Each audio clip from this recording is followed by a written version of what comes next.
Goran Gora un grupa Īrs ar savu muzikālo atbalstu, kas tika sniegts Latvijas motokrosa izlasē visas nedēļas garumā, sākot jau no Rīgas līdz pat šai dienai, līdz pat Rīgai.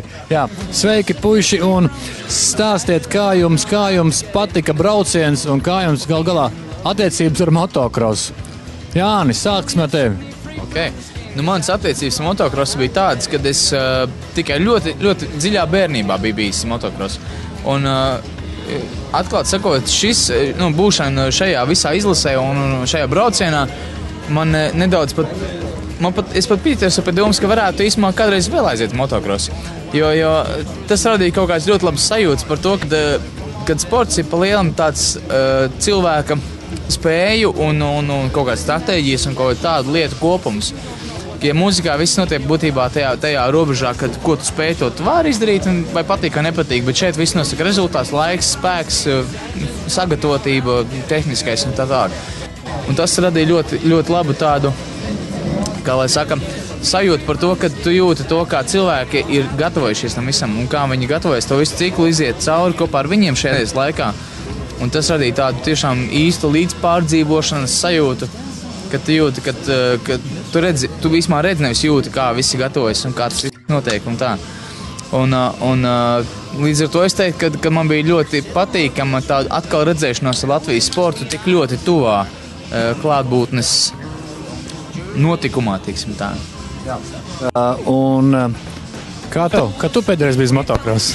Īsumā man tēvs bija kaislīgs motokros fans, tad es atceros, bija kaut kāds naudītē, tā bija kaut kāds gaujas kaus, kur es atceros, mums bija... Tur varētu teikt nevis kaut kāds, bet bija gaujas kaus. Jā, es vienkārši viņu tādā formā, tāpēc, ka es skaidri neatceros, kas tas bija, bet bija, atceros no rīta, kaut kādos 6 no rīta tika ieklāti matrača aizmugurējā beņķiņa ņīvai, kur mēs gulējām 3 bērni, un mēs braucām uz gaujas kaus, skatīties motokros, atceros, tur bija šašļiki, Rembo plakāti.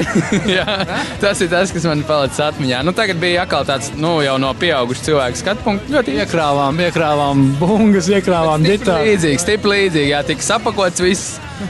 un uz nedēļu laidām gan šoreiz ne uz Valmieras pusi, bet uz Holandi. Un kā tev patika tas, ko tu tur redzēji? Tas bija interesanti, tas bija daļa no komandas, daļa jau no tā. Es sajūties kā tādā tiešām komandā. Pateicoties Kasparam, es domāju, jebkurš sajūtās pavāram, kā daļa komandas. Jā. Nē, bija jauki. Paldies, prasīšu tagad tev. Vai bija aizgājis līdz trasē arī? Godīgi sakot, protams, ka godīgi sakot. Biju aizgājis līdz trasē svētdien. Jā. Sestdien es kaut ko... Tev bija darīšana? Es darījos, man bija darīšanas. Bet, mēs arī sestdien, vai svētdien, lai mēs dabūjām gumijnieks, līdz ar to arī līdz trasē varēja tikt. Un, man īstenībā ļoti patika tas, kad man šķiet, es ievēroju, ka Latvijas komandai ir lieliski starti. Bija 2 reizes vai 3? Pat 2 dienās 3 reizes bija lieliski starti. Kopumā, pa pirmo aizgāju. Tad attiecīgi tur jāpiestrādā pie vispārējā. Vispār tā, man bija pirmo reizi, es biju pirmo reizi motokrosā, un, es nevaru iedomāties, ka es vispār spētu, piemēram, kaut ko tādu izdarīt, ka vispār cilvēks spēja tādā veidā, ar motociklu cīnīties tiem dubļiem cauri, tur pusstundu un vēl bišķiņu. Tā kā man likās interesanti, tiešām, tāds īsts pārbaudījums īstiem vīriem. Labi. Jūs, ģitārists varētu teikt, vai ne, un zinieks, abi divi no muziķu tāda ritma sekcija varēs neizgāls, jāsaka, vai ne? Jautāšu bunziniekam, vai sajūti tādu, tad, kad vīri 5 sekundes pirms starta atgriež gāzes roku, tur tos decibelus kad visiem iet, un tas taču kaut kas jums bija tuvs, basģitāra ar bungām.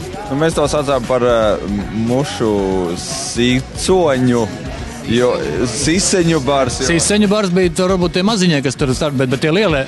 Kad bija tas, kāds pirmo startu mēs nokavējām. Laikam vienu no startiem mēs nokavējām. Es atceros, ka mēs tuvojāmies tam mežam un viss tas mežs tāds. Tas bija tāds siseņu bars, bet tāds pamatīgs siseņu bars. Kādas tavas attiecības ar motokrosu līdz šim ir bijušas? Kaut kas līdzīgs kā Kasparam. Nebija gan Rainbow plakāti un šašliki. Un matracīs ņivā. Bet man vecmāmiņai, es dzīvoju kādreiz pa vasarām pie vecmāmiņas, un tur bija zelta zirgs trasē, jā, ir tāda, jā. jā. Jautājums vēlreiz tagad tev. Cik vakaros jūs spēlējāt un kādos apstākļos un kā, nezinu, vai ir kaut kāda statistika veikta, cik, nezinu, dziesmas esat nospēlējuši? Šajā brauciena laikā. Jā, nu dziesmas mēs nospēlējām īstenībā diezgan daudz, jo mēs spēlējām Turpceļā uz Prāmju, kas bija tāds tā kā Latvijas motokross komandas sapulce, un arī līdz ar to tas notika tā kā līdzīgā vietā kā šī, bet tur bija ļoti daudz cilvēku no pārējie pasažieri, un tur mēs nospēlējām 7 dziesmas, tad attiecīgi Latvijas prezentācijas vakarā jau esot uz vietas šajā trasē, kur mēs nospēlējām 11 dziesmas. Un nākošajā vakarā mums bija tāds plezīra vakars Latvijas komandai, kur mēs nospēlējām akustisko setiņu, tāda ar, protams, patīkamu komandas iejaukšanos, kur mēs dziedājām kopīgi visādas dziesmas. Un tur jau aizgāja arī kaut kādas būtībā ap 8 dziesmām. Tā kā kopā ir kaut kas 20 pāri. 11, tas ir pēc maniem rēķiniem, tas ir 19, 26. Un rītā ir paredzēts turpinājums, tā kā vēl nav zināms, cik. Es varu pačukstēt, ka es mēģinu Kasparu pielaust, Ansonu Kasparu. Es mēģinu viņu pielaust uz pārsteigumu. Varbūt sanāks.